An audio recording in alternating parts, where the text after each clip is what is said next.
warahmatullahi wabarakatuh. Hari ini kita akan mempelajari pengenalan ilmu bahan. Itu chapter pertama ya. Perkenalan ilmu bahan, ilmu material ini sangat penting dalam mendesain. Sangat penting. Jadi manfaat dari kalian memahami atau mempelajari secara mendalam ilmu bahan ini nanti akan terasa saat kalian mendesain sebuah produk. Karena dalam mendesain itu kalian harus mengetahui bahan apa yang tepat untuk digunakan saat kalian mendesain. Kalian harus melakukan pemilihan bahan. Nah, dalam pemilihan bahan ini ada banyak faktor yang harus dipertimbangkan saat kalian ingin memproduksi sebuah material. Yang pertama itu ketersediaan stok, teknologi, ekonomi, di mana ini adalah sebuah siklus yang perlu diperhatikan. Faktor yang harus dipertimbangkan dalam mendesain sebuah produk itu sama: ketersediaan, teknologi, dan ekonomi. Misalnya saya mau membuat machinery part, contoh gambarnya ini ya. Memilih bahan material adalah salah satu faktor dalam mendesain sebuah produk. Ada 3 faktor. Contohnya misalnya saya pengen buat meja. Pertanyaannya kan meja yang seperti apa? Ada wujud, rupanya, bentuknya seperti apa? Yang kedua itu mejanya untuk apa? Ini terkait dengan faktor fungsi. Faktor fungsi. Dan tadi untuk faktor bentuk itu terkait kompleksitas, jadi kesulitan bentuknya bisa aneh-aneh atau simple, sederhana. Kemudian kompetensi dari pekerjanya, jadi kita juga harus memikirkan kompetensinya itu handal atau enggak, dia bisa membuat. Kalau misalkan pengrajin itu dia sangat handal, kalau misalkan yang kalian punya itu adalah lulusan yang baru SMK, berarti kan kompetensinya kurang. Jadi ini yang harus juga dipikirkan. Yang ketiga adalah teknologi. Ada nggak alatnya gitu untuk membuat itu? Kalau nggak ada, walaupun ada kompetensi, pasti kesulitan. Terus faktor yang kedua itu fungsi tadi. Fungsi ini lebih ke ini untuk apa? Misalnya meja ini untuk berdiri atau untuk ditaruh barang-barang berat atau hanya untuk ornamen, hiasan. Nah, itu nanti dihitung kekuatannya. Kalau mejanya ditaruh untuk robot arm yang berat atau ditaruh untuk material-material yang berat, berarti kan meja ini harus punya kekuatan struktur yang kuat. Jangan dibuat pakai plastik. Nah, kalau misalnya meja ini pengen dibuat daya yang kekuatannya simpel-simpel aja buat naruh kopi, naruh gelas, naruh apa, bisa dibuat plastik. Tergantung nanti ekonomi ya, faktor ekonomi. Nanti bisa dibuat dari kayu, plastik, atau besi. Atau mungkin nanti bisa juga dibuat dengan semen atau komposit dan lain sebagainya. Nah, fleksibilitas juga itu diperlukan. Jadi biasanya nanti kalau kita mendesain, kita ini mau mana yang bisa compact atau mungkin compatible, atau mungkin dia bisa dilipat-lipat. Jadi bisa dibawa kemana saja, atau memang dia permanen. Fleksibilitasnya seperti apa? Kalau dia permanen ya udah, mungkin dibuat dengan semen cor-coran gitu. Daya tahan, kalau daya tahan ini nanti juga diperhitungkan terkait mau berapa lama tahannya. Contohnya kalau misalkan kita buat di daerah pantai ya, kita harus dipikirkan daya tahan terhadap korosinya. Daya tahan kalau kita taruh di outdoor sama indoor beda. Outdoor kita harus pikirkan dia terkena hujan, terkena cahaya matahari dan lain sebagainya. Kalau dibuat dari plastik cepat rusak pasti. Plastiknya bisa cepat penyok kalau panas, dan kalau kena hujan lama-lama dia cepat getas, penyok getas, lama-lama dia cepat terapuh dan rusak. Kalau dia terbuat dari besinya kalau di daerah yang agak panas dan lembab dia cepat korosi, apalagi kalau di daerah pantai. Kalau misalnya dibuat dari kayu, nah kalau daerahnya raiapan ya berarti nanti dia cepat dimakan. Jadi kita harus memperhitungkan daya tahannya. Daya tahan tergantung misalnya konteksnya tadi, mau ditaruh di dalam atau ditaruh di luar, lokasinya di mana, itu harus diperhitungkan nanti terkait daya tahan. Sedangkan untuk ekonomi ini nanti balik lagi dari permintaan, mau yang harganya seberapa itu nanti bisa disesuaikan dengan kemampuan budget. Nah, nanti kita nggak mungkin minta yang terbuat dari titanium tapi budgetnya kecil, ya, nggak mungkin dong. Kita meja yang terbuat dari emas budgetnya cuma 10 juta, ya nggak mungkin. Emasnya aja harganya ada berapa, kayak gitu. Ini contohnya. Oke, kita lanjut ke chapter kedua. Untuk chapter kedua ini kita langsung fokus bagaimana kalian bisa membedakan material logam fero, non fero, logam dan non logam. Jadi pokoknya di kemampuan akhir kalian nanti mampu mengetahui material ini adalah kelompoknya logam, material ini kelompoknya non logam gitu. Kelompok ini material plastik, dia masuk ke kategori apa? Material emas masuknya kategori apa? Contohnya untuk bahan non logam itu ada plastik, itu dia kategorinya dia masuk ke polimer ya, plastik atau polimer, keramik, kaca, kayu, karbon fiber ini masuk non logam. Untuk bahan logam sendiri itu ada yang ferus dan non ferus. Nah, nanti bahan logam sendiri dibedakan ya jadi dua. Untuk bahan non ferus, nah itu koper, tembaga ini yang buat kabel. Aluminium ini juga banyak dipakai buat struktur dan juga banyak dipakai di kendaraan transportasi. Untuk nikel ini banyak dijadikan campuran untuk baja stainless steel. Untuk manganes juga magnesium banyak dipakai buat campuran atau alloying. Dan titanium ini material yang advance ya, material maju yang tidak umum dipakai. Ini kategorinya non ferrous.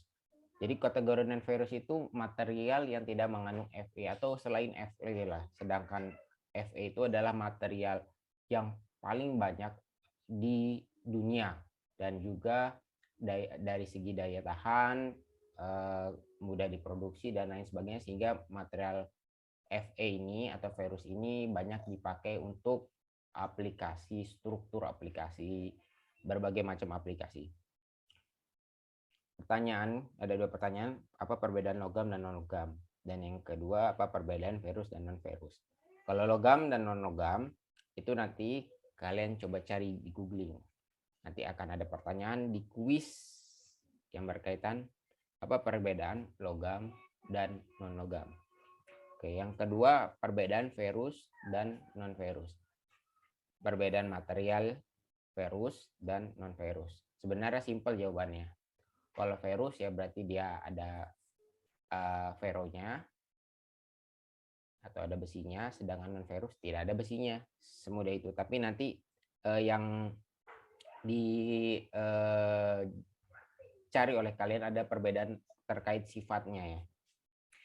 Terus ada material yang sebenarnya selain logam dan non logam, ini namanya komposit. Karena komposit itu bisa campuran ada di dalamnya logam dicampur sama non logam, itu bisa. Namanya komposit. Logam dicampur non logam atau ferrous dicampur non ferrous. Nah, itu disebut komposit. Pokoknya kalau di dalamnya ada percampuran lebih dari dua material, itu disebut komposit. Bisa juga logam sama logam, tapi perlu diingat, logam dengan logam pun dia harus punya dua karakter yang berbeda. Misalkan kalau kita nyampurin ferrous sama nikel, jadinya stainless steel, itu jadi baja paduan, bukan baja komposit. Nah, komposit itu misalkan kita punya besi panjang dicampur dengan semen. Nah, itu jadi komposit. Atau misalkan kita punya besi, kita campur juga dengan aluminium, tapi bukan dilelehkan, bukan dilebur. Nah, serat-serat aluminium dicampur, kemudian dicampur dengan katakanlah dengan lem. Jadi campuran lem, ada serat aluminium dan ada besi-besi panjang yang berbentuk sebagai sekat-sekatnya. Nah, itu bisa jadi komposit. Tapi perlu diingat tadi, dua materialnya aluminium sama baja tidak dilelehkan. Oke, ini contoh jadi tembaga, ini plastik, ini keramik, ini kayu, ini gelas, kaca. Untuk aluminium, ini titanium, ini contoh nikel, dan ini contoh komposit campurannya. Nah, contoh prioritas dalam memilih bahan, misalnya untuk struktur konstruksi rangka, bisa menggunakan besi cor atau baja karbon atau stainless steel. Ini umum dipakai di konstruksi. Untuk tool atau pahat bisa menggunakan HSS atau disebut dengan high speed steel.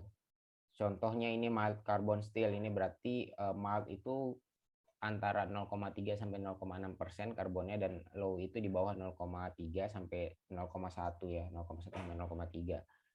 Kalau 0,18 itu artinya karbonnya itu 0,18%. Yang sebelah kanan ini baja hollow terbuat dari high carbon steel. Baja karbon tinggi berarti karbonnya ada di antara 0,6 sampai 1%.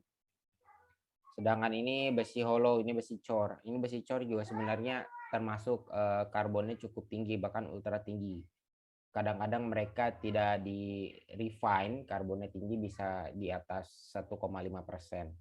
Makanya disebut besi cor, atau di atas 2% bahkan. Itu karena mereka kualitas rendah ya, jadi mereka nggak memikirkan berapa konten karbonnya. Terus apa perbedaan HSS, hollow structural steel, dan HSS, high speed steel? Oke, ini hanya istilah, sering disebut HSS, sama-sama HSS, tapi berbeda. Yang pertama itu struktural hollow, yang kedua itu speed steel. Dan kalau speed steel itu bentuknya kayak gini. Dia bentuknya untuk tools ya, di turning atau milling. Ini contoh untuk hollow, tapi terbuatnya stainless steel. HSS juga hollow structural steel. Ini bisa dipakai buat struktur. Walaupun ya jarang sih struktur pakai yang bulat kayak gini. Ini lebih banyak dipakai gini buat aliran fluida. Oke, contoh aplikasi. Misalkan ada kereta api memilih ban rel kereta api. Nah, ini aplikasinya untuk heavy duty wheels, untuk pekerjaan yang berat, karena bebannya itu berat sekali, yang diangkut berat, dan juga gesekannya juga sangat tinggi, menghasilkan panas, jadi cepat aus ya. Pertanyaannya kan, kereta ini untuk diesel atau listrik? Nah, diesel atau listrik itu nanti pengaruh dari beban, gayanya, akselerasi, dan lain sebagainya itu akan mempengaruhi. Jadi diesel atau listrik itu pertanyaan mendasar. Nanti pertanyaan spesifiknya nanti, nah di situ ada speknya, spek keretanya. Kereta penumpang atau barang. Nah, ini kereta penumpang sama barang juga beda nanti. Kereta barang tentu bisa lebih berat daripada kereta penumpang. Kereta dekat atau jauh. Nah, kereta jarak jauh dan jarak dekat itu juga mempengaruhi. Tapi kalau kereta jarak dekat itu banyak berhentinya, sedangkan kereta jarak jauh jarang berhentinya. Terus kecepatan kereta. Kecepatannya berapa? 80-100 atau mungkin 100 sampai 200 atau di atas 300 kilo. Nah, itu mempengaruhi. Oke, ini contoh-contohnya, misalnya bisa pakai baja atau steel, baja cor, besi cor, juga besi tangguh ulet. Oke, pemilihan material ini sangat penting ya. Oke, jenis-jenis baja itu ada contohnya, ada SS304 atau 304L. Yang kedua ada 316 atau 316L dan SS400. Pokoknya setiap kode itu punya unsur paduan yang berbeda-beda, termasuk duplex dan super duplex, ini termasuk high grade.